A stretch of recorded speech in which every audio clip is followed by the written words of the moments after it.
sejam todas bem-vindas e sejam todos bem-vindos a mais um Todas Elas. Eu sou a Kelly Souza e hoje nós vamos falar sobre educação financeira. Mas antes de eu apresentar a nossa convidada, eu quero convidar vocês aí de casa para conhecerem o nosso portal, que é o manhutv.com. Agora, a Manhu TV, além de uma web TV, é também um portal de notícias e de entretenimento. Então, vai lá conferir as novidades, ficar por dentro das notícias. Inclusive, logo, logo, a gente vai trazer notícias importantes, notícias relevantes aqui da nossa cidade, tá bom? Então, confere lá, manhutv.com. E para falar sobre educação financeira, eu estou recebendo aqui a Dalila Garcia. Você que é perita contábil, ela é também educadora financeira e assessora de investimentos. Dalila, fala um pouquinho de você para a gente. Boa noite. Eu sou formada em contabilidade, formei em 2010 e desde o início eu já gostei da parte de finanças, inclusive desde a faculdade. Mas eu falo que o primeiro trabalho que a gente consegue é o trabalho que paga as contas, né? Então, eu trabalhei em diversas outras áreas primeiro.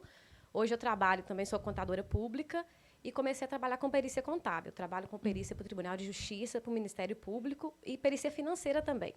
Então, a perícia contábil ela me instigou um pouco por essa questão de finanças. Mas, por questões pessoais, eu precisei de organizar minha vida financeira e não achei ninguém de referência.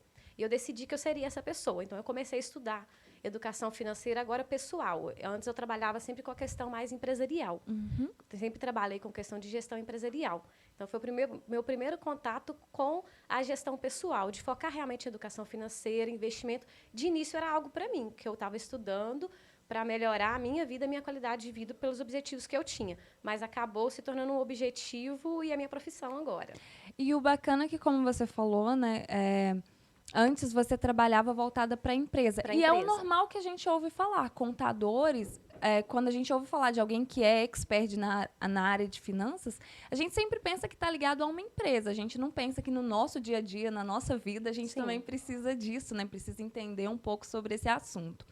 Bom, pessoal, como é de costume, antes de começar com as perguntas, eu vou introduzir o nosso tema e eu vou trazer aqui alguns dados relevantes sobre a situação financeira no nosso país. Bom, segundo um levantamento realizado pela Confederação Nacional do Comércio, em abril deste ano, 77,7% das famílias brasileiras fecharam o mês com alguma dívida. Gente, é um número muito alto, 77% é muito alto. De acordo com a entidade, esse número foi o maior desde que esse mapeamento começou a ser realizado lá em 2010. O presidente da Confederação Nacional do Comércio, José Roberto, afirmou que a inflação alta e persistente que a gente tem enfrentado nos últimos anos no país é a responsável por esse recorde de endividamento. Além do endividamento, esse levantamento também apontou que a inadimplência atingiu níveis históricos. Cerca de 29% das famílias brasileiras estão hoje em situação de inadimplência. Bom, Dalila, então não tem como a gente começar a falar de gerenciamento, né, de vida financeira, de pensar melhor na nossa vida financeira, sem antes a gente falar desse cenário que é um cenário preocupante sobre o endividamento, né, sobre a inadimplência das famílias. Explica pra gente, para começar, qual que é a diferença entre estar endividado e estar inadimplente? Sim, o endividamento é quando você assume um compromisso, né? Você assume diversos compromissos. Por exemplo, uma pessoa endividada, ela tem financiamento da casa, do carro, do cartão, tudo. Não quer dizer que a pessoa não tenha patrimônio, mas que ela assumiu muitos compromissos que ela tem que honrar. A inadimplência é quando você não cumpre dentro do prazo esses compromissos. Então, se você tem um cartão, você tem uma dívida de um carro, você está endividado, mas até então você não está inadimplente, você está pagando as suas contas em dia. A partir do momento que aquela conta vence, você passa a estar inadimplente. Então, tanto que a inadimplência ela é medida em dias. Quando você vai ver as pesquisas de inadimplência, ela sempre fala a média de endividamento do brasileiro é 30 dias. É a média que você fica com a sua conta em aberto sem quitar ela, da data que ela venceu à data que você, de fato, paga. Já o endividamento, ele é em valor. É uma média de valores. A média é de 100 mil, é igual a porcentagem que você falou. Isso, o total do compromisso que a pessoa tem. Entendi. Então, esse é o principal. O aumento, eu acredito, nesse período tenha chegado a ser tão alto, porque a inflação há muitos anos não está no nível que está agora. E a pandemia. Eu acho que muita gente não estava preparada para uma pandemia, muita gente perdeu o serviço, ficou sem trabalhar, atingiu o funcionário, atingiu a empresa. Eu acho que assim, a pandemia, de alguma forma, ela atingiu todo mundo. Uhum. E as pessoas não tinham essa reserva financeira. E até quem tinha, eu acho que ninguém tinha uma reserva financeira para uma pandemia de 2 anos. Exatamente. Às vezes até tinha... Inclusive, alguns empresários, por muito tempo, tentaram manter funcionários sem mandar ninguém embora. Muitas pessoas que ficaram sem emprego, mas tinham alguma reserva, tiveram que corroer essa reserva por ficar muito tempo desempregados. Então, tudo isso foi afetando. Sim. Então, na verdade, as empresas que sobreviveram foi aquelas que muita gente se desfez de patrimônio. Então, muita gente segurou. Por um período curto, de 3 a 6 meses, a maioria das pessoas vai se endividando, vai atrasando os compromissos, mas quando você vai prorrogando por muito tempo, igual a pandemia, foi se prorrogando para algo que ninguém esperava, isso comprometeu a maioria das pessoas. Então, como disse, 100% das pessoas foram atingidas pela pandemia de alguma forma. Quem não perdeu o serviço passou a ganhar menos, e os preços subiram numa proporção totalmente contrária. Porque, na verdade, a inflação hoje está em 12%, mas essa é a média da inflação. Alguns produtos subiram 100%, 200%. O exemplo dos carros. O preço que você comprava o carro há um ano atrás, ele subiu em média 50%. Então, a inflação do índice ela é uma média, ela é uma referência de todos os preços. Mas algumas coisas, na realidade, no nosso bolso, subiram muito mais. E o que você falou, ou seja... Né, quem tinha uma reserva já ficou sem. Muitas pessoas ficaram desempregadas muito tempo. Algumas ainda estão. Né? A gente ainda tem uma taxa de 11% de desemprego no país.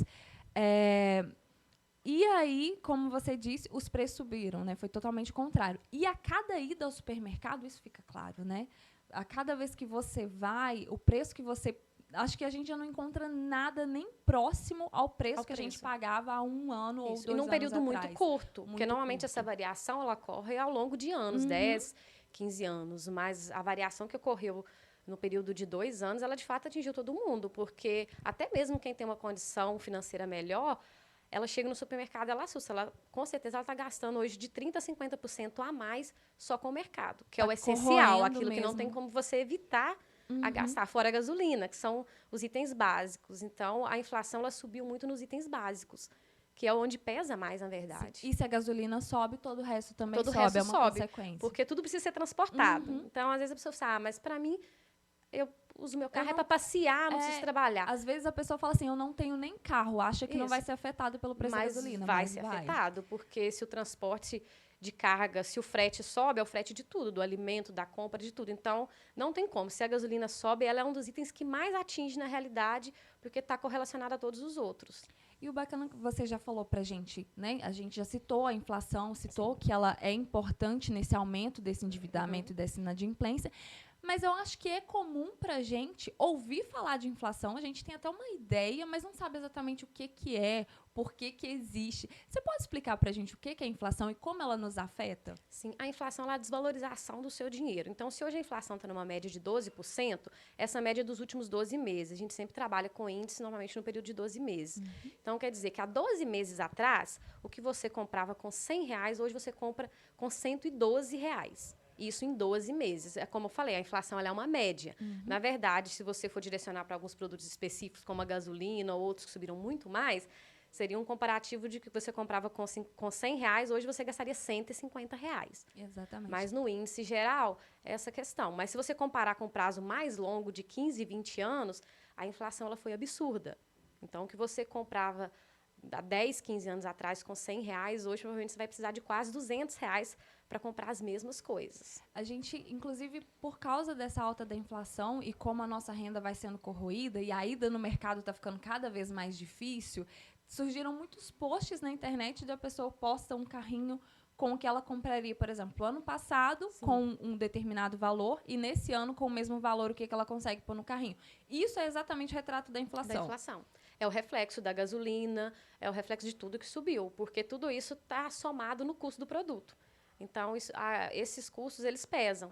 E o mercado, esses itens básicos, eles são transportados, vêm de várias regiões. Então, é exatamente aí onde a gente sente mais, que é onde você está todo dia. E a gente pensando que o Brasil é um país de proporção continental. E praticamente tudo no Brasil é transportado via rodovia. Que é o mais caro. Que é o mais caro. A gente não tem muito transporte de trem ou marítimo para dentro do país, né? Então... sempre que você ouvir alta do preço da gasolina, entenda que vai afetar todo o resto. E agora, quando ouvir sobre a alta da inflação, você sabe que é o seu dinheiro, perdendo valor. O dinheiro que você tem ali, você sabe que você já não vai conseguir mais comprar a mesma coisa. Pela mesma quantidade de dinheiro. Bom, gente, ou seja, já começou aqui a aula. Eu adorei entender dessa forma, porque fica muito mais simples, entender? Olha, subiu 12%, ou seja, 12% a mais do mesmo dinheiro que eu vou precisar gastar para comprar a mesma coisa. Em média, né? Pensando que para algumas coisas esse valor pode ser maior. Bom, agora que a gente já falou um pouquinho da inflação, falou um pouquinho, né, sobre a diferença entre estar endividado, estar inadimplente, nessa pesquisa, nesse mapeamento que eu citei, foi apontado também que o cartão de crédito é o tipo de dívida mais comum entre as famílias brasileiras, o que mostra que o endividamento está geralmente ali no consumo de curto prazo. E explica para a gente por que é tão fácil a gente se endividar no cartão de crédito. Primeiro, porque ele é um crédito mais acessível que tem. Já teve um tempo que era difícil você ter um cartão de crédito. Hoje em dia, não. Você vai em várias lojas de departamento, elas te oferecem cartão, você recebe ligação, e-mail te oferecendo cartão. Então, hoje em dia, com uma renda muito baixa, você consegue ter um limite muito alto de cartão de crédito. E o cartão ele gera uma falsa realidade para você de que você tem aquele dinheiro. Então, se você vai comprar um item, ele custa R$200, se você for para entregar o seu dinheiro, às vezes você pensa um pouquinho e não compra. Mas no cartão você não está entregando dinheiro. E se parcelar, então, aí parece que fica mais suave ainda, né? Aí, não, vou comprar R$200, não, vou comprar 4 parcelas de R$50.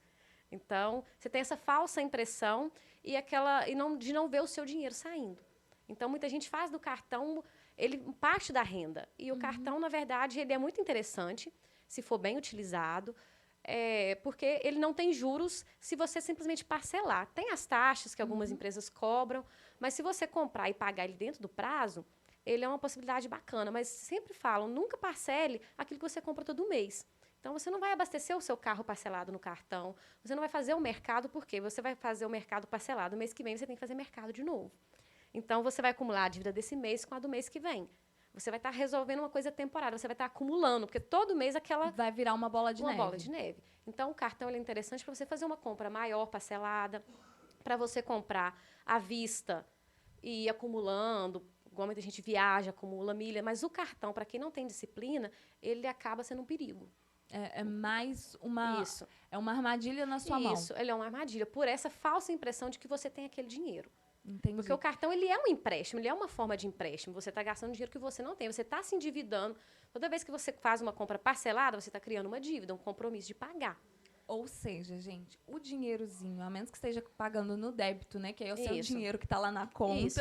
Mas mesmo no débito, você ainda não vê o dinheiro. Então, a forma que dói no bolso realmente é aquela que você entrega o dinheiro na mão. Aquela que você vê o dinheiro ali e você pensa mais. Quando você passa no cartão ou qualquer outra forma, você não vê o dinheiro saindo. Então, você tem uma falsa impressão de não estar gastando, talvez. E isso acaba estimulando as pessoas a comprarem, muitas vezes, o que não podem. O que não tem o dinheiro. Porque se você está comprando parcelado, é porque você não tem o dinheiro para pagar. Então, isso são para casos específicos. E não é para o seu consumo diário, para as coisas desnecessárias. Ou seja, 2 dicas aí já muito importantes. Na verdade, foram várias, mas eu acho que o legal de ressaltar é, sempre que possível, dê preferência em pagar com dinheiro. Com dinheiro. Porque aí você vai... Na hora, você vai analisar melhor, porque o dinheiro está na sua mão, então você vai pensar duas vezes antes de gastar. E também não parcele coisas que você consome mensalmente. Isso. Não vai lá abastecer o carro. Que são compras de todo mês. Não vai na farmácia, não vai no supermercado, paga com cartão, porque aí lá na frente você vai ter criado uma bola de neve para você. Eu acho que, inclusive, antes, há muito tempo, pensando assim... Há muito tempo, talvez 15 anos atrás, cartão de crédito não era tão acessível, poucas pessoas tinham. Os limites eram pequenos. E a pessoa usava geralmente para adquirir um bem de longo prazo. Sim. Não era, eu vou comprar móveis para minha casa, talvez, e aí usava o cartão de crédito. Isso. Era uma coisa que você teria por muito tempo, a parcela ia acabar, mas o bem ficava. Mas o bem ficava. É exatamente essa a lógica. Porque se você vai parcelar um item em 6 vezes, a compra do mercado ela dura muito um mês, para quem faz mensal. Então... você vai estar pagando por um bem de consumo, que quando chegar no outro mês ele já terminou. É diferente de você parcelar um eletrodoméstico. Muitas pessoas não têm condição de comprar à vista. Então, o cartão é uma ótima ferramenta? Sim, Igual muitas vezes as pessoas compram o carro parcelado. Nem sempre o endividamento é ruim. Quando ele é bem planejado, ele é uma opção. Talvez se não fosse parcelado no feito de cartão, maneira consciente. a pessoa não poderia comprar. Mas o cartão, por ele ser tão fácil, por que ele é tão fácil? Porque ele é o empréstimo que tem um juro mais alto. Então, tem cartão que chega a ter 20% de juro por mês. Então, a partir do momento que quando você compra, é muito bom. Mas a partir do primeiro dia que ele vence, que se você tem um imprevisto e você não consegue pagar, ele vira uma bola de neve, de fato. Porque tem cartões que chegam a ter 400% de juros no período de um ano. Gente, Então, você deve R$1.000, se você não pagar em um ano, você pode terminar o ano devendo R$4.000. Então, pague sempre em dia a sua Sim. fatura do cartão. E caso, né, todo mundo está sujeito a imprevisto, caso você tenha um imprevisto e precise pagar o mínimo da fatura, o que acontece? Quando você paga o mínimo da fatura, você vai pagar sobre o rotativo o valor do juro do cartão, que normalmente vai de 10% a 20%, tem muita variação. Então, você paga esse valor, mas você não paga multa e mora, porque você pagou o mínimo. Quando a pessoa não paga nem o mínimo do cartão, além dela pagar o juro contratado, ela paga multa e mora, porque ficou em aberto. Então, se você percebeu que o seu cartão venceu, não vou ter como pagar, talvez já seja interessante que você pegue de imediato um outro empréstimo com um juro mais baixo, porque qualquer empréstimo vai ser melhor do que deixar o cartão de crédito em aberto, porque o juro realmente dele é muito absurdo. Então, procure um crédito menor, a não ser que seja, de fato, um imprevisto que você vá conseguir resolver no prazo de 30 dias, 40 dias. Você não vai deixar a próxima fatura cair no mínimo Isso, de novo. porque talvez você já não tinha dinheiro para pagar essa. No mês que vem, você vai ter que pagar a fatura que ficou em aberto mais a outra, que vai estar chegando. Então, é melhor se prevenir. Se você já viu que não vai conseguir pagar, por via de regra, faça um financiamento com juro menor, qualquer coisa, depois você vai lá e quita ele antecipado. Mas o cartão é a pior das dívidas para deixar em aberto. Não deixa acumular. Não deixa. A gente tem o hábito de pagar, talvez, o essencial em casa e deixa o cartão. Mas ele é a pior, porque ele sobe numa proporção muito grande. Então, se você vê que realmente você tem que priorizar outras, você não vai deixar de comprar comida para pagar o cartão. Mas se viu que não vai pagar, procure um financiamento mais barato. Que qualquer financiamento que você pegar vai ser mais barato do que pagar o rotativo do cartão. Para não ficar ali podendo pagar juros de até, como você disse, 400% até 400% ao ano. Que é muita coisa, gente. É absurdo, né? Você já falou aí de não deixar virar uma dívida gigantesca. Sim. Mas e se a pessoa já está com uma dívida grande no cartão, ela não pagou o mínimo, ficou em aberto, já está ali acumulando multa, já está acumulando mora, já faz um tempo e às vezes já está até pagando esses 400% de juro? Que dica que você dá para quem está numa situação parecida com essa conseguir sair dessa dívida? Isso. A ideia principal, vamos dizer, se for uma dívida menor, às vezes até o próprio parcelamento do cartão, que é o mais prático e mais fácil, que está sempre disponível ali. Mas isso só para valores menores, porque até o parcelamento ele tem um outro juro que vai incidir em cima. Até que nível assim de dívida você acha que vale a pena o parcelamento? Depende da situação da pessoa, né? De quanto tempo ela conseguiria quitar. Não é uma dívida que eu consigo quitar em 6 meses, tudo bem. Mais do que isso, interessante seria procurar o empréstimo. Um outro financiamento pessoal, que vai ter um juro com uma média de 2% a 4% no máximo. E é possível tentar negociar essa dívida do cartão direto com a operadora? Sim, mas normalmente a operadora, quando ela faz esse parcelamento, ela cobra, por exemplo, se você tem uma dívida de R$1.000, ele parcela, mas você vai pagar R$3.000. Então, às vezes você vai pagar em 2 anos, mas você vai estar pagando 3 vezes o valor. Então, sempre seria interessante um outro financiamento do que o cartão. Porque no cartão você vai sempre estar pagando mais. Às vezes a parcela por mês vai ficar pequena, mas no total do montante você vai estar pagando 3 faturas do que estava em aberto. Ou seja, coloque sempre na ponta do lápis o quanto você vai pagar no fim das contas. No fim das contas. E aí você vai e procura, como você disse, um outro financiamento, analisa a quantidade de juros daquele financiamento, faz as contas. Não, se eu pegar esse dinheiro emprestado, eu vou pagar e ainda assim vai ser um valor menor do que eu pagaria no total do cartão. Não se atente só ao valor que você vai estar pagando por mês, mas um montante total, porque dá uma diferença muito grande. Ótimo, gente. E isso eu acho que é uma dica, assim, que precisa ser levada a sério, né? A gente analisar o total daquilo que a gente vai pagar. Não pensar, mas R$200 cabe no meu bolso, eu consigo pagar por mês. Mas por quanto tempo você vai pagar esses R$200? E o que vai se tornar esses R$200 no fim das contas, isso, né? Principalmente quando é bens de consumo, daqui a um ano, eu vou estar pagando isso aqui. Às vezes, aquilo que eu comprei vai estar jogado para lá. E eu ainda vou estar pagando. Você fez uma dívida que não vai te trazer um benefício a nenhum longo benefício. prazo e vai estar ali ainda trabalhando. Ainda pagando, essa comprometendo a renda. Cartão. Olha, você já falou, né, explicou pra gente do cartão, deu essa dica de como sair dessa dívida. Deixa eu só um minutinho aqui, deixa eu me encontrar onde eu estou. Tá pra cá. Oxe, não tá abrindo. Mas agora vamos falar, você já citou aí sobre pegar os financiamentos, né, procurar, no caso isso seria com um banco. Isso com o banco, normalmente o banco oferece os financiamentos com valores menores. Nas próprias empresas que forneceram o cartão, normalmente ela vai ter sua opção do parcelamento, que já é uma opção melhor do que pagar o mínimo e melhor do que não pagar, mas tem a incidência de juros e de IOF, de outros custos. Mas essa procura de um financiamento junto ao banco, ou até mesmo aquele crédito que muitas vezes a gente já tem pré-aprovado com o banco, também acaba sendo algo com o qual a gente pode se endividar. Sim. De uma maneira, assim, que você nem planeja. Você acha, não, já está aqui, veio na minha fatura que eu tenho um crédito de 10 mil com o banco. Então, ou seja, qualquer hora que eu precisar desse dinheiro, é só eu ir lá e sacar. Isso. Aconteceu isso muito, inclusive, com o cheque especial. Quando as pessoas começaram a abrir conta nos bancos, elas não tinham costume, não sabiam o que era o cheque especial. Então, elas viam aquele dinheiro na conta, utilizavam ele, e no mês seguinte vinha a cobrança, porque ela entendia que aquilo ali era um valor que ela tinha disponível, ela não entendia a incidência de juros. Então, teve muito esse problema com a questão do cheque especial. E um ponto que você citou bacana, se comparado há anos atrás com o seu pai, os meus pais, os meus avós, antigamente as pessoas também tinham dívidas, mas as dívidas normalmente eram para bens de consumo, bens para investimento. A pessoa se endividava para comprar uma casa, para comprar um terreno, para empreender. Às vezes a pessoa quebrava, porque pegou um dinheiro, foi empreender e o empreendimento não deu certo. Mas as dívidas não eram por causa de bens de consumo.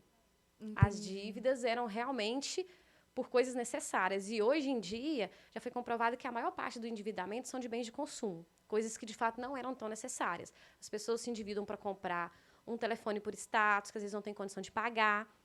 Então, a maioria das dívidas de hoje tem esse diferencial.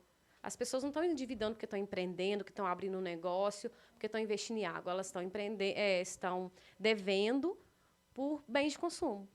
Nossa, gente, o que você falou realmente é um retrato. É só você parar para pensar. O que os seus pais se sacrificavam para comprar? Por exemplo, geralmente era algo para dentro de casa, Sim. Era algo para a família usufruir. Eu consigo me lembrar muito assim de ser a sensação de poder comprar um móvel novo, um eletrodoméstico novo. Quem tinha carro era luxo. Né? Quem tinha carro era luxo, exatamente. Claro, que bom que o nosso poder de consumo melhorou, que a gente consegue ter mais acesso a bens que são válidos.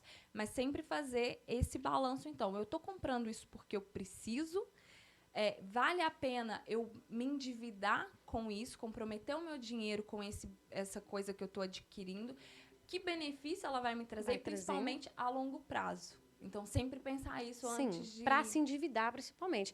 Você comprar supérfluos, compra à vista. Porque, pelo menos, depois, se no mês seguinte você já não quiser aquilo ali, mais você já não criou uma dívida por conta daquilo. Okay. Não que as pessoas não possam comprar, elas podem comprar. Mas você comprar parcelado esse tipo de gasto não vale a pena. Entendi. Olha... Gente, aqui já saíram tantas dicas importantes que eu acho que se a gente estivesse em casa anotando, né, vou anotar aqui, ó, o que não fazer. Não compre bens de consumo ali, aquilo que você consome mensalmente, não compra parcelado no cartão. Não deixa para pagar, faça o possível para evitar pagar a multa do cartão de crédito, né? Não deixar acumular. Não compre algo parcelado que não vai te trazer um benefício a longo prazo, né? Opte por comprar, se for algo assim, compre à vista. Para não se endividar com isso. E são coisas que a gente não escuta no nosso dia a dia. Não é um conselho que você recebe de um amigo. Não é uma conversa que surge numa roda de conversa, nesse bate-papo de como que eu vou gastar melhor o meu dinheiro, gerenciar melhor o meu dinheiro. E aí você já falou, né? Já ensinou pra gente sobre a dívida do cartão. Ficar esperto com o cheque especial, né, do banco, não pegar ali um dinheiro...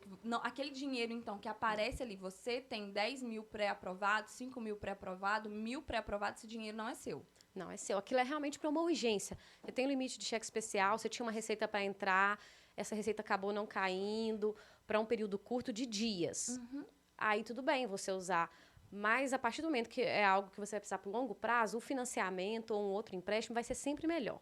Ok. Porque tudo aquilo que está disponível ele tem um custo maior para você. Então, é a questão do cartão de cheque especial. Tudo aquilo que está mais fácil, mais acessível, automaticamente ele tem um custo mais alto. E quando uma pessoa opta por usar esse valor que está disponível, por buscar esse financiamento no banco, a que detalhes ela precisa ficar atenta para fazer um bom negócio? Ou para fazer pelo menos o melhor negócio possível naquele momento? Isso. Sempre tem um contrato, mas infelizmente a gente não tem o hábito de ler. Até porque é um mundo de páginas, umas letrinhas pequenas, a gente não tem Às realmente vezes o uma hábito de ler. linguagem que a gente nem entende. Que nem vai entender. Então, é sempre procurar, pelo menos, o resumo. Né? Qual que é a taxa de juros? E pesquisar em outros bancos, que a gente tem, às vezes, o péssimo hábito de ir em um lugar e fechar naquele lugar. Não vai financiar um veículo? Pesquise em vários lugares. Né? Quais são as taxas de juros que estão praticadas nos outros bancos? Não se Faz atentar realmente sempre uma a um. comparação. Sim, se é um crédito consignado, compara os outros. Se você realmente está fazendo a melhor opção. Tem o site do Bacen, que é o site do Banco Central, ele tem todos esses valores. Às vezes as pessoas não têm muito hábito de usar, mas como eu trabalho com perícia e trabalho com essas questões de financiamento, de revisional, então tem o site do Bacen que ele tem. Você procura, por exemplo, cartão de crédito. Você vai lá e você consegue pesquisar quais os valores que todos os bancos estão cobrando de cartão de crédito. E aí você consegue. Você consegue. Você tem conhecimento suficiente para fazer a melhor escolha. Isso, você vai olhar lá e vai ver onde o seu banco está posicionado ali. Se ele é o que está cobrando a taxa de juros mais baixa ou a taxa de juros mais alta. Então, o banco, quando sempre ele exige menos de você, mais alta é a taxa que ele vai te cobrar. Quanto mais fácil for aquele dinheiro para você, isso, mais juros você vai estar pagando. Entendi. Porque, inclusive, é disso que o banco... É aí que o banco ganha dinheiro, ganha. Isso, né? ele pega o dinheiro de você, você está com valor lá, você deposita no banco, você está emprestando o seu dinheiro para o banco. E o banco empresta para mim esse valor com spread, com essa diferença. Se ele te paga 1, ele vai emprestar para mim a 2. E é aí que ele está ganhando, é aí que está o lucro do banco. Então, essa realmente é a função dele. Então, é a gente que tem que saber o que vai analisar para a gente se beneficiar do serviço também. Como para tudo na vida, a gente tem que fazer ali uma comparação. Então, Sim. Se você precisar de um financiamento, de um empréstimo, compare. Antes, busque se informar para saber quais são as melhores taxas, onde está o menor juro. E, como você disse, que é uma ótima dica, o site do Banco Central tem essas informações. De todos os tipos de financiamento, de empréstimo consignado, pessoa física, pessoa jurídica, de cheque especial. Ali você consegue ver a média praticada no mercado de todos os bancos para todos os empréstimos. Então, é uma ótima referência. Eu não fazia ideia disso. Realmente é pouco utilizado, mas lá tem... E é bem fácil de consultar, então não tem essa dificuldade. E lá você consulta, aparece todas as opções e dá para... Porque se você vai ao mercado fazer uma compra, você pesquisa preço. Então, o banco ele te oferece um serviço. As pessoas têm que parar de comparar preços somente para bens de consumo. Para os serviços também, elas precisam de fazer essa comparação. Ainda mais se for um empréstimo de longo prazo. Às vezes, o 0, alguma coisa ali no longo prazo vai fazer muita diferença. Muita diferença. E aí, né, analisa sempre o que você vai pagar no fim das contas. Eu peguei 1.000 agora, mas quanto que eu vou pagar no fim? Vai ser 1.000, vai ser 1.500, vai ser 2.000? Às vezes, R$20 a mais numa parcela, se você vai estar financiando em 4, 5 anos, vai dar uma diferença muito grande. Talvez não tanto para você no mês os R$20, mas no final você vai estar pagando talvez 3, 4, 5 mil a mais. E o que você poderia ter feito com esse valor extra, hein? Isso. Né? Sempre pensar nisso. Então, sempre o que está no final. A minha fichinha tá aí? Ai, gente, senti falta dela. Eu tava aqui com o celular, mas vocês viram que eu tava perdida, não viram? Eu tenho certeza que viram. Eu sou analógica. Eu preciso do meu papelzinho na minha mão. Então, você já explicou pra gente, então, que é importante comparar o serviço prestado pelo banco. Mas e se a pessoa se endividou com o banco? E não tá conseguindo pagar, não tá conseguindo arcar com o compromisso que ela assumiu? O que ela pode fazer, como tudo que eu já perguntei, para sair dessa dívida que ela tem com o banco? Ou com uma financeira, ela sempre talvez. tem que procurar pagar as dívidas que têm um custo maior. Então, se você tem várias dívidas e não tem como pagar todas, você vai pegar de cima para baixo. Você pegar as dívidas que têm um juro mais alto e vai quitá-las primeiro. O próprio banco, ele disponibiliza opções para você fazer renegociação. Mas se você tem a opção de procurar em outros bancos. Os bancos hoje, eles compram a dívida de outros bancos. Então, se eu tenho uma dívida no meu banco, eu não consegui negociar, eu procuro um outro banco e tento transferir a minha dívida, que normalmente o juro acaba sendo sempre menor. E você transfere a sua dívida para esse outro banco, sempre lembrando, não faça uma nova dívida achando, vou fazer uma parcela nesse valor e eu vou conseguir pagar. Ponha realmente dentro da sua realidade. porque senão você vai só adiar e vai chegar daqui 2, 3 meses, vai ter que renegociar de novo. Faça realmente algo que você tenha condições de pagar. Então, gente, não tenha vergonha de procurar o banco para renegociar se você está endividado e muito menos de procurar um outro banco para ver se você consegue uma condição melhor. Uma condição melhor. E, como ela disse, não assume um outro compromisso que você não vai conseguir arcar. Isso. Então, bota ali dentro da sua realidade. Põe na ponta do lápis, né? Anota ali quanto eu consigo pagar por mês. E aí você faz um acordo em cima disso. Isso. E tem que ter a disciplina, porque senão você organiza essa parte e volta a fazer novas dívidas que você não consegue pagar. Então, essa questão financeira, ela exige uma disciplina muito grande. Assim como qualquer coisa na vida da gente que a gente vai fazer, exige uma disciplina. Então, qual que é o problema da maioria das pessoas? Eu vou organizar. Aí, no mês seguinte, você faz uma outra conta e você desanima. E você não continua. Todo mundo tem imprevisto, eu tenho, você tem, todo mundo tem. Então, se a gente for pegar por isso, a gente realmente não vai fazer. A gente postega, a gente fica no comodismo. No mês que vem eu organizo. Eu mereço, esse mês eu vou gastar, tudo mês que vem eu começo. É igual a dieta da segunda-feira. Tudo que a gente fala assim, pro mês que vem eu começo, geralmente a gente, assim, não faz. Por via de regra, a gente não vai fazer. Tem uma frase muito boa, eu acho que até um ditado, eu não me lembro o nome do autor, mas que fala assim, se você vai começar a fazer alguma coisa, comece a fazer de uma vez. De uma vez, comece agora. Então, nem amanhã, nem fala assim, amanhã eu vou começar. Comece agora. A partir de agora, eu vou começar a me organizar nesse sentido. A partir de agora, eu vou colocar aqui como meta quitar essa dívida que eu tenho. Então, você vai trabalhar para isso e buscar as várias alternativas. E vai errar, com certeza. Você vai errar, você vai comprar de novo alguma coisa que você não vai usar. Mas é a persistência. Não desanima. Não desanima. Às vezes, na questão de educação financeira e finanças, eles falam assim, mas se está tudo ali escrito, igual tem muitos livros, por que só algumas pessoas enriquecem e conseguem organizar e as outras não? Por persistência. Porque alguns nem leem os livros, alguns nem procuram o conhecimento. Os que procuram, muitos nem põem em prática. Entendi. E muitos param no meio do caminho. Então, quem consegue, quem dá certo é quem persiste. Quem mesmo dando errado, começa no outro dia, insiste. Porque todo mundo erra. Nossa, eu falei que não ia gastar mais, acabei indo lá e comprando esse sapato. Não adianta, não vou... Não adianta, não vou conseguir. Não desiste. Então, se planeja para não comprar outro sapato. Isso. E se comprar de novo, continua. É a persistência, realmente, até virar um hábito. É dia a dia. É dia a dia. Precisa ser um hábito. E o hábito, ele demora um tempo para firmar. Qualquer hábito. Se você fala que vai beber 3 litros de água por dia, você tem que insistir todos os dias e tentar. Até o momento... bebendo 3, né? Vai começar bebendo os 3 litros. Isso. Você vai começar aos poucos. Quando você perceber, já virou uma rotina beber os 3 litros de água. E você já nem percebe mais que você está bebendo. Já virou algo automático. Se torna natural para você fazer dessa forma. E aí, no caso, se torna natural você analisar de que forma você vai gastar o seu dinheiro, né? Analisar o juro daquilo que você está pagando, né? Quanto você vai pagar no fim das contas. Passa a ser algo do nosso dia a dia. Isso, algo automático. Você nem percebe. Tudo que você vai comprar, você já passa a pesquisar preço. Então, você já passa a pensar um pouquinho. E, de início, é claro que algumas vezes você não vai resistir, vai comprar mesmo. Mas, em algumas vezes, você vai conseguir. E vai virando um hábito. A partir do momento que virar um hábito, já não é mais um sacrifício. Maravilhoso. A gente já falou aqui de algumas dívidas que são com instituições, né? Igual falamos do cartão de crédito, falamos do financiamento. Mas e aquela dívida que a pessoa tem? Às vezes a pessoa não tem nenhum cartão de crédito, mas vai ali na mercearia do bairro e aí pega tudo e fala, coloca na notinha, ou numa loja de roupa, coloca na minha notinha, depois a gente acerta.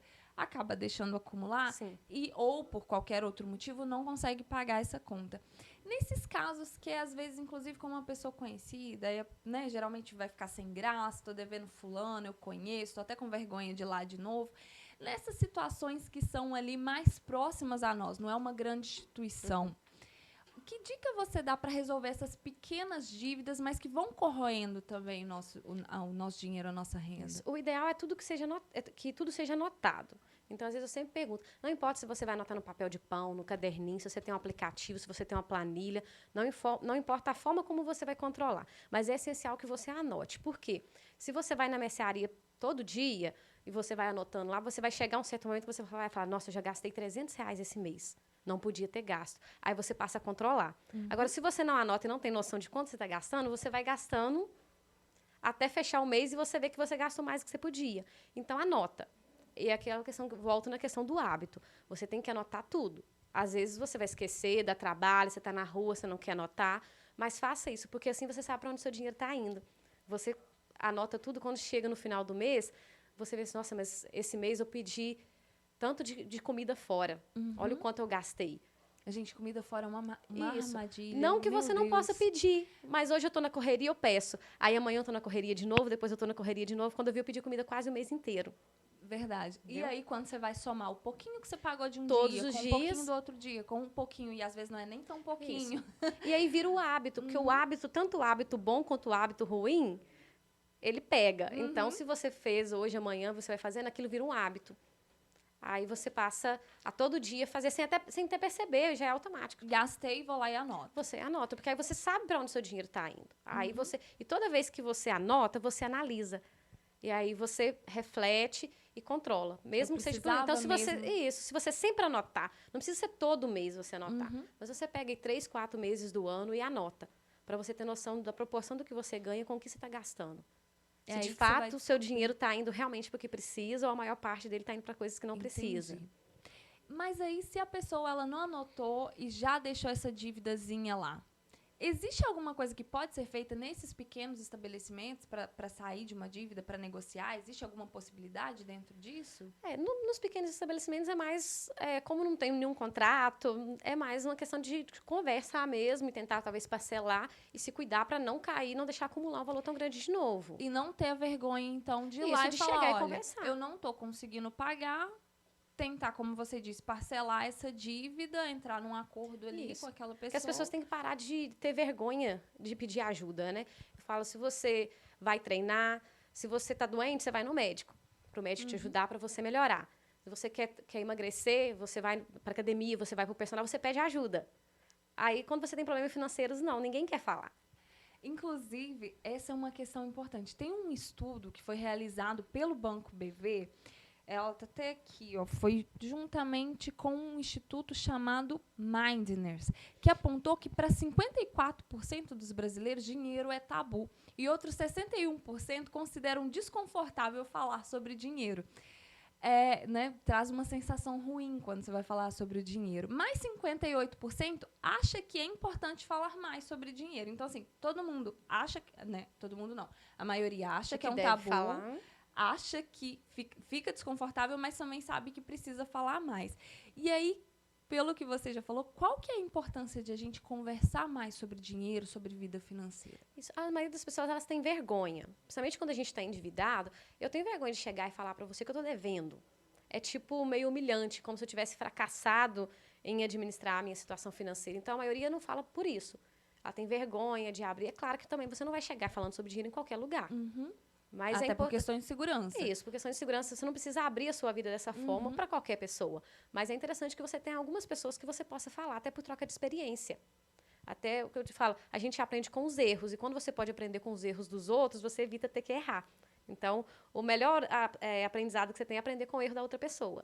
E se você está disposto a falar sobre aquele assunto, você também vai buscar se informar sobre ele. Porque quando a gente enxerga como um tabu, você não quer nem saber. Você não quer saber, você não procura pesquisar, você não troca ideia, você não dá opinião sobre aquele assunto. É algo que fica realmente de lado. Então, as pessoas têm que procurar informação sobre essa questão de dinheiro. Todo mundo precisa de dinheiro para tudo. Todo mundo precisa de dinheiro. Não tem ninguém que viva hoje sem o dinheiro. Para ter um mínimo de dignidade, você precisa ter dinheiro. Precisa ter dinheiro. Então, por que você não vai falar de algo que está 100% no seu dia a dia? E que influencia a nossa vida o tempo todo. Todo mundo todo mundo precisa de dinheiro. A maioria das pessoas passaram por situações difíceis. E engraçado é que não é só quem tem endividamento que não gosta de falar sobre dinheiro. A maioria das pessoas não gostam de falar. Algumas não gostam de falar porque, às vezes, acham que é questão de status, que às vezes eu vou estar humilhando o outro se eu falar que eu tenho algo, tenho mais, ganho mais, ou tenho uma vida melhor que a dele. Então, tem esse sentido. E tem o sentido das pessoas que se sentem envergonhadas por abrir. Mas é interessante, é importante falar, não com qualquer pessoa, mas às vezes escolha algumas pessoas, peça ajuda. Sua confiança, que é próximo. Para ajudar, que é aquela questão que você falou. Quando você começa a se questionar sobre algo, você começa a buscar conhecimento sobre ele. E eu ouvi outras pessoas, às vezes a outra pessoa está passando pela mesma situação que você e conseguiu resolver de uma forma que você nem tinha pensado. Nossa, que ideia... Gente, eu não tinha pensado nisso, que ideia maravilhosa. Ou, por exemplo, ouvi aqui a possibilidade de que você pode procurar o banco para negociar, ou um outro banco para negociar, ou que você pode fazer o parcelamento da dívida do cartão. E se você não se dispõe a ouvir sobre isso, você não sabe. E aí vai ficar aquela dívida lá que tá te incomodando, que tá trazendo... A dívida, a gente sabe, ela não te incomoda, não é só psicológica, ela vai te acarretar problemas. Inúmeros problemas, inclusive de saúde mentais, porque a pessoa, quando ela tá devendo muito, ela não dorme. É o primeiro... Aí vai ficar ela não dorme, ela ansiosa. Ansiosa, estressada, prejudica a saúde. A questão financeira prejudica em todos os sentidos. Então, quando eu decidi trabalhar com a questão financeira, lógico que a maioria dos problemas que eu falo que eu já passei. Então, eu já tive as experiências que eu falo. Então, é de você não dormir. Quando você está devendo, você não dorme, você fica preocupado, você não trabalha direito, você fica nervoso. Então, às vezes, você desconta o seu nervosismo nas pessoas que estão próximas a você. Então, afeta a sua vida no todo. Não tem como não afetar. Como que uma pessoa vai ter qualidade de vida se ela está devendo e está pensando naquilo 24 horas por dia? Ou seja, não tenha medo de falar sobre dinheiro. Sim. Claro, como a Dalila já disse aqui, com quem você sabe que você pode falar, com quem é da sua confiança, próximo a você. E muito menos tenha medo, receio ou vergonha de se informar sobre o assunto. De buscar ajuda, né? Que isso é o importante, é o que vai te tirar muitas vezes da dívida, de uma situação ruim. E aí, você já explicou pra gente, né? Deu várias dicas de como sair de dívidas. Já falou da importância de anotar o que a gente consome para você saber para onde o dinheiro está indo. Mas para a gente começar a cuidar melhor da nossa vida financeira, por onde que a gente começa? Qual o caminho que a gente deve seguir? O primeiro passo é anotar. O anotar não é no sentido de você ficar ali contando cada centavo que você vai gastar, não. O primeiro passo é você decidir o que é importante na sua vida. Porque, às vezes, a gente vê muita questão de educação financeira e a pessoa... Não, você vai anotar tudo, você não vai gastar com nada que é desnecessário, mas o que é desnecessário? Para mim, algumas coisas são importantes e para você outras coisas são importantes. Então, não tem como você pegar uma listinha e falar, isso você não pode gastar. Então, o primeiro passo, você vai definir na sua vida o que é essencial. Os seus gastos básicos, água, luz, aluguel que você paga todo mês. E fora isso, o que é importante para você? O que você vai priorizar na sua vida? Isso aqui eu não fico sem. Eu tenho as minhas prioridades, você tem as suas. Então, isso vai variar para cada pessoa. Não tem como ser uma meta, algo engessado para todo mundo. Então, a primeira coisa que você tem que fazer é isso. Defina os seus gastos fixos. Depois, defina o que é a sua prioridade. Então, você vai gastar por níveis de prioridade. Não tem como você priorizar tudo. E também não adianta a pessoa organizar a vida dela e não viver. Porque eu falo que, na minha infância, eu convivia com dois tipos de realidade financeira. Aquelas pessoas que tinham uma situação financeira boa, mas não gastavam com absolutamente nada. Às vezes, a pessoa não tinha nenhum carro, não tinha uma casa, não tinha conforto nenhum. E tinha as outras pessoas que ganhavam bem, mas gastavam tudo. Então, eu cresci com essa mentalidade financeira. Ou eu tinha uma vida tranquila e não tinha qualidade de vida, não tinha conforto, não podia sair.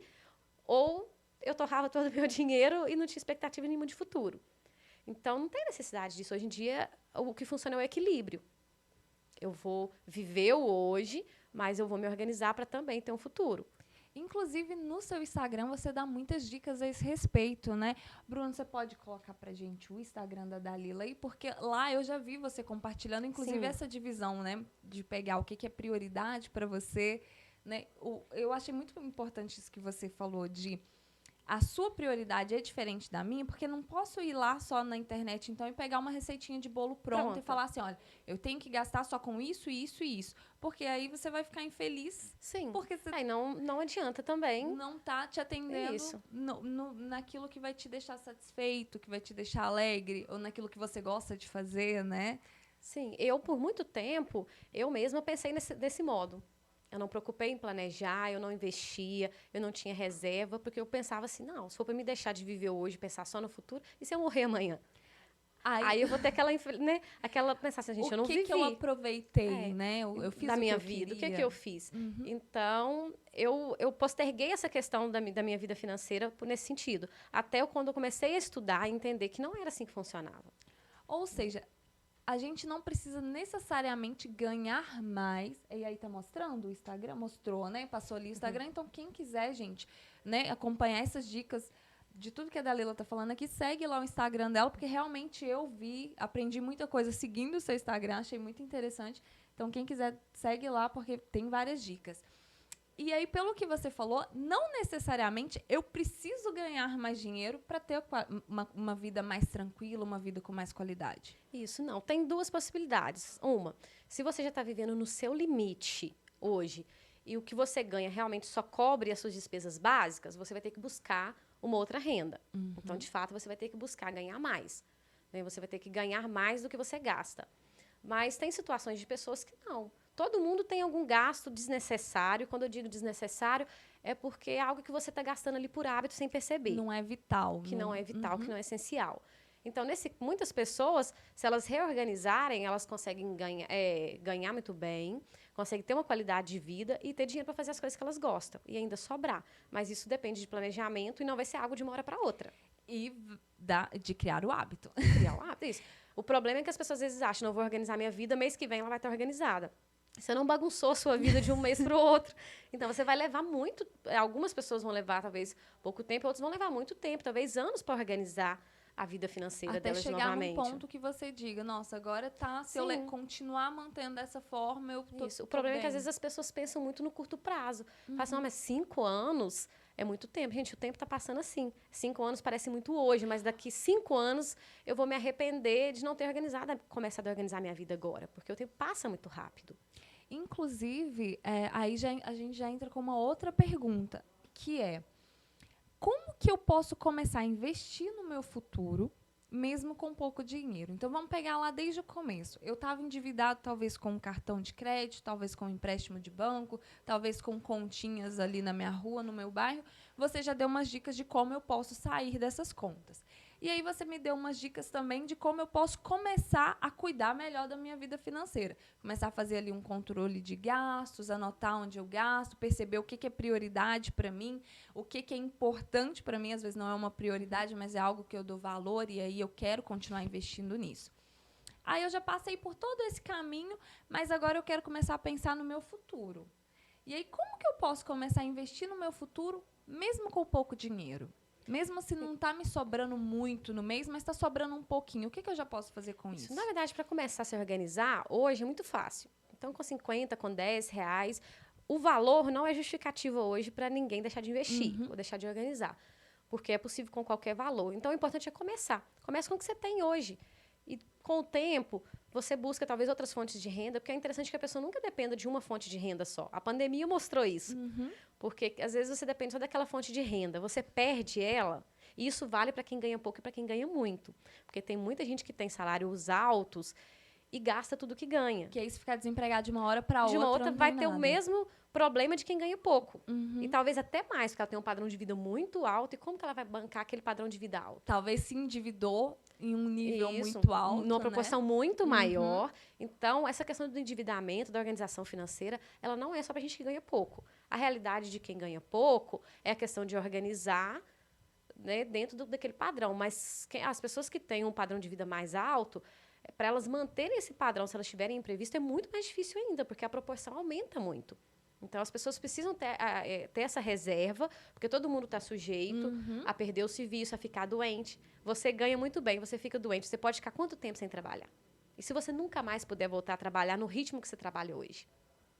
E se acontecer qualquer imprevisto e eu tiver que me ausentar, seja por motivos de saúde ou qualquer coisa, tiver que me ausentar um tempo? Nem é perder o emprego e nem é nunca mais trabalhar, mas se eu precisar ficar um tempo parado dedicando a uma outra coisa, né? O que eu faço?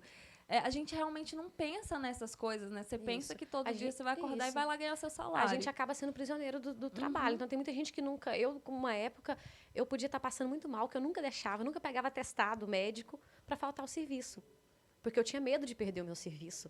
Então, eu podia estar passando mal, porque aquele valor fazia muita diferença para mim. Por quê? Porque eu não tinha uma reserva de emergência. Então, se eu perdesse aquele serviço, eu ia viver do quê? Então, a maioria das pessoas passam por essa situação. Às vezes estão em serviços que não gostam, queriam empreender, queriam trabalhar numa outra área, queriam ter uma qualidade de vida melhor, mas só tem uma fonte de renda. E então, você acaba refém daquela única fonte de renda. Então, o ideal é sempre que a pessoa tenha pelo menos 2 fontes de renda, variadas, né? Porque aí ela vai ter sempre essa tranquilidade. Se em algum momento uma né, vinha diminuir, ela tem a outra para se resguardar. E aí você falou que hoje o valor em si ele não é uma desculpa, que até com 10 Sim. reais você já consegue investir em alguma outra fonte de renda. Que fontes de renda são acessíveis para quem quer começar a investir? Para quem ainda não entende nada de investimento, assim, qual caminho que ela pode seguir? Onde que ela vai buscar primeiro? Onde que é o melhor lugar para começar a investir? É na poupança, não é? A poupança, na realidade de hoje da inflação, a pessoa está perdendo dinheiro. Ela tem uma falsa impressão de, como eu cito o exemplo, ela põe 100 reais na poupança. A poupança hoje está rendendo uma média de 6% ao ano. E a inflação tá 12. Tá 12. Então, no final do ano, ela vai ter 106 reais. Mas o valor desvalorizou. Com 100 reais que ela colocou no início do ano, ela gastaria 112 para comprar. Então, na verdade, ela não ganhou 6 reais, ela perdeu 6. Ou seja, a importância de a gente já ter entendido o que é a inflação. Porque agora você também entendeu Isso. que se teve um aumento de 6%, mas a inflação é de 12%, o seu dinheiro ali, a soma não vai Isso. bater. Então, tem uma falsa impressão de que o seu dinheiro está valorizando. Na verdade, ele está desvalorizando. Então, você tem que procurar investimentos que sejam acima da inflação, ou pelo menos o mais próximo delas. Então, hoje tem muito investimento acessível dos próprios bancos. O que acontece é que a maioria das pessoas, elas vão investir com o banco. O banco, como você citou, o serviço que ele presta é o ganho em cima do capital que ele pega de quem tem para quem precisa. Então, o banco ele precisa pagar menos a você para ele ganhar mais, emprestando para mim. Então, por que às vezes a gente prega para não investir só nos bancos? Porque os bancos ele só tem o produto dele. Então, ele oferece ali o produto dele. Quando você vai investir numa corretora, ela tem o serviço de todos os bancos, de todas as empresas, de todos os fundos. Então, ali você tem inúmeros produtos fornecidos ali, que são acessíveis.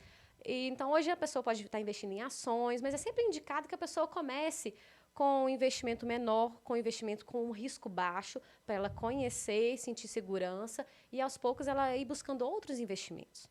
Ótimo. E aí você citou uma coisa que eu acho que, às vezes, a gente até ouve muito falar, mas não sabe o que é. O que é essa diferença? O nome eu acho que é meio que autoexplicativo, mas não mostra o todo. O que é um investimento de risco baixo? Ao contrário de, não, eu vou investir em tal coisa, ele é risco alto, mas o retorno dele vai ser muito grande em pouco tempo. O que são essas diferenças de baixo risco, alto risco, longo prazo, curto prazo? Como é que a pessoa consegue analisar isso? Isso, a questão dos investimentos, ele funciona assim. Normalmente, tudo aquilo que tem uma rentabilidade mais alta tem um risco mais alto. O que seria esse risco mais alto? É porque oscila. Quando você compra ações de uma empresa, essa ação ela está listada na bolsa e ela sofre com a oferta e com a demanda. Então, o preço dela oscila diariamente. Então, se você comprou a 10 reais, ela pode ir a 12, ela pode ir a 8, ela pode ir a 7. Então, ela oscila. Por que o risco é maior? Porque você tem o risco de perder aquele valor. Então, se você comprou 10 reais, pode ser que, se você não tiver um auxílio, se você não tiver um conhecimento, um bom planejamento, pode ser que você perca aqueles 10 reais que você investiu. Mas pode ser que você ganhe 20 reais também. Entendi. Então, é essa oscilação que quando coloca na renda variável, porque a sua renda ela varia ao longo do prazo. Por que a gente não indica quem está começando a começar com renda variável? Porque é uma questão psicológica. Você põe o seu dinheiro, hoje está valendo 10, você olha amanhã ele está valendo 9. A pessoa já entra no estresse, no nível, porque ela não sabe como funciona o mercado. E quando o investimento de baixo risco, normalmente é o renda fixa. É aquele que você sabe que você vai colocar os 10 reais e você vai ganhar mais R$1, você vai ganhar 2 no final do período. Entendi. Então, eles são investimentos mais seguros porque o risco é menor. O risco de você perder o seu valor é muito menor do que o outro. Não quer dizer que você vá perder, mas que o risco que você está se expondo é menor. Ou seja, se eu tenho 10 reais hoje, eu posso investir esses 10 reais porque eu já paguei minhas dívidas, já estou bonitinho, já estou me organizando, já paguei o que é prioridade, o que é importante para mim, aí sobrou esse dinheiro e agora eu vou investir no meu futuro. Como você disse, né, a gente não costuma pensar no longo prazo. Eu vou lá, então, eu vou escolher um investimento de baixo risco e não posso ficar desanimado por pensar, nossa, mas vai me dar um retorno só de mais R$1 daqui a tanto tempo. Mas você tem você tem que entender que isso também é uma segurança. Ele vai realmente te dar esse retorno. Te dá esse retorno nesse período. Em vez de você olhar e falar assim, mas se eu pôr meus 10 reais aqui, mês que vem eu posso ter 20. Mas você também tem que entender que mês que vem você pode não ter nem 10. O risco está relacionado ao retorno. Maior o risco, maior o retorno. Vai ser sempre assim nos investimentos. Não tem nenhum investimento zero risco. Isso não existe. E em relação a investimentos, dificilmente, principalmente em renda variável, se alguém chegar prometendo a 30% ao ano, garantido, não existe isso. Não existe essa garantia. Somente quando é renda fixa, realmente, que você pode garantir. Nem o seu dinheiro no banco, ele não é 100% livre de risco, porque o banco pode falir, você pode perder o seu dinheiro. Então, ele está livre de risco ali no banco? Não. A poupança está livre de risco? Não. Já teve um período que o governo confiscou todos os depósitos de poupança. Então, está livre de risco? Não. Mas você busca os menores riscos possíveis. Até a pessoa ter uma segurança e conhecer. Ela vai conhecendo o mercado, ela vai tendo uma segurança e vai evoluindo. Ela não precisa ter conhecimentos aprofundados, porque isso quem vai ter é o especialista. Ela tem que preocupar em ganhar o dinheiro, em render, não necessariamente. Ela tem que ter o conhecimento básico para ela saber do risco que ela está se expondo. Entendi.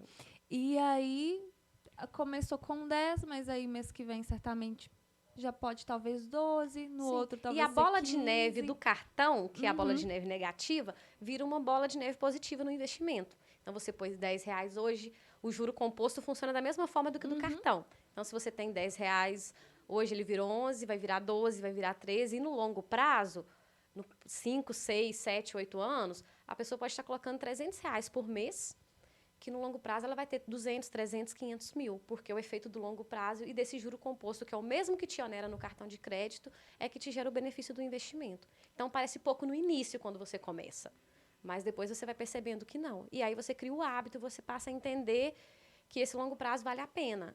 E vale a pena para quando você está lucrando com o juro, em vez de para quando você está pagando o Isso. juro. Eles ao sempre longo dizem, prazo. quando você aprende como que funciona o juro composto, você para de pagar e passa a ganhar com ele. Gente, que dicas... Não, é realmente uma aula, porque a gente vê uma matéria na televisão, vê uma reportagem, escuta alguém falando, eu comecei a investir, estou investindo agora tanto por mês e está me dando retorno de tanto, mas às vezes isso parece tão distante da nossa realidade, né? Parece que, mas eu não vou conseguir fazer isso, eu não tenho R$200 para começar a investir agora, então posso começar com 10. Né? Eu não tenho 200, mas tenho 50, talvez mês que vem eu já possa investir 55. Sim. E isso vai aumentando gradualmente a longo prazo. Porque o risco que você tem é o mesmo risco de empreender. Quando você decide abrir uma loja ou empreender, você tem o risco de não dar certo, de você perder tudo que você investiu. Mas se der certo também, você não vai ter um lucro bom. É a mesma coisa, só que quando você vai investir, por exemplo, em grandes empresas, você está virando sócio daquela empresa num percentual. Então, se a empresa der certo, você ganha junto com ela. Então, se você fizer um bom estudo, claro que o mercado, infelizmente, não é algo previsível. Então, por isso que tem o risco. Mas se você fizer uma boa análise, uma boa escolha, dificilmente você vai, de fato, perder. Talvez você não pode não ganhar o tanto que você gostaria de ganhar. Mas dificilmente você vai perder no montante geral, você vai estar perdendo dinheiro. E comece com calma, não vá com muita sede ao pote, né? Vá com segurança, vá para você conhecer. Aprender. Isso. Se permita aprender e tenha paciência de ver como funciona. E se tiver com dúvida, quiser uma ajuda, uma assessora de investimentos. E aí a gente já mostrou o Instagram da Dalila, que dá diversas dicas, não só de investimento, mas dica de tudo que você já falou aqui, de educação mesmo, de controle ali do dia a dia, de definir prioridades. E realmente a minha página, eu estou organizando ela, mas ela vem com esse foco não de você acumular patrimônio. Porque às vezes a gente vê, acumule seu primeiro 1 milhão e tudo, mas, eu vou ter 1 milhão? Então, não é isso. A que custo? Isso, a que custo? O que isso vai me trazer, na verdade, além E para que eu quero 1 milhão? Então, na verdade, não é o dinheiro. A gente depende do dinheiro para tudo. Mas eu quero o quê? Eu quero qualidade de vida, eu quero liberdade financeira, eu quero liberdade de tempo. Eu quero poder trabalhar onde eu quiser. Eu quero poder ter mais tempo de folga durante a semana, mais tempo junto com a minha família. Quero poder viajar mais, conhecer lugar que eu não fui, talvez ir para fora do país, talvez estudar, né? Ou pagar os estudos dos filhos, fazer um curso de uma outra língua, e aí você vai conseguir se presentear, entre aspas, com coisas que talvez você achava inatingível antes. Tanto que tanto a parte de educação financeira quanto a parte de investimento, você precisa ter meta. Eu vou organizar minha vida e vou juntar, eu quero juntar R$10 mil. Pra quê? O que você quer fazer? Se você falar assim, eu vou só juntar R$10 mil, você provavelmente não vai juntar R$10 mil. Agora, não, eu vou juntar R$10 mil que eu quero viajar. Eu quero ir pro exterior. Aí você vai colocar metas, que você quer juntar R$10 mil em quanto tempo? E quanto que eu preciso juntar por mês para ter os R$10 mil? E provavelmente dessa forma você vai conseguir juntar. Mas você tem que ter algo que te motive a juntar. Não é ter o dinheiro pelo dinheiro. É ter o dinheiro pela qualidade de vida. Ele tem que ter algo para te motivar. Ninguém faz nada na vida sem motivação. Então, se você falar que você vai acumular um dinheiro simplesmente por acumular, você não vai conseguir. Por quê? Porque você não tem algo que te motive todo dia a deixar, abrir mão de alguma coisa, fazer uma escolha em favor daquilo. A partir do momento que você determina o que é importante para você, que aquilo é uma meta para você, você vai correr todo dia atrás daquela meta. E provavelmente você vai conseguir fazer. Vai conseguir alcançar. Para começar a cuidar melhor da sua vida financeira, já pensa ali, o que você quer Isso, muito para que você você quer. Isso. É casar, é fazer uma festa É trocar de o aniversário, carro. é trocar de carro. É alguma coisa que você quer muito e aí você vai se organizar para alcançar isso. Você vai colocar aquela meta. E você põe uma meta menor. E sempre, outra coisa, ponha metas que você vai conseguir alcançar. Não adianta você virar e falar assim, não, eu quero ter R$1 milhão em um ano. Eu quero comprar um jato. Não é assim você que não você vai começa. conseguir. Não, eu quero ter, daqui 6 meses, R$5 mil. Uma meta alcançável. Quando você alcançar ela, você começa a pôr metas maiores para você. Mas não coloque metas absurdas, também não ponha metas tão pequenas. Vou juntar R$200 em 5 anos. Não é assim. A meta tem que ter o prazo, ela tem que ter o que é e o como você vai, o que você precisa fazer. Eu preciso gerar uma renda extra, eu preciso organizar o meu passo gasto. a passo. Isso, passo a passo. Como tudo na sua vida, aquilo que você não planeja, você não executa.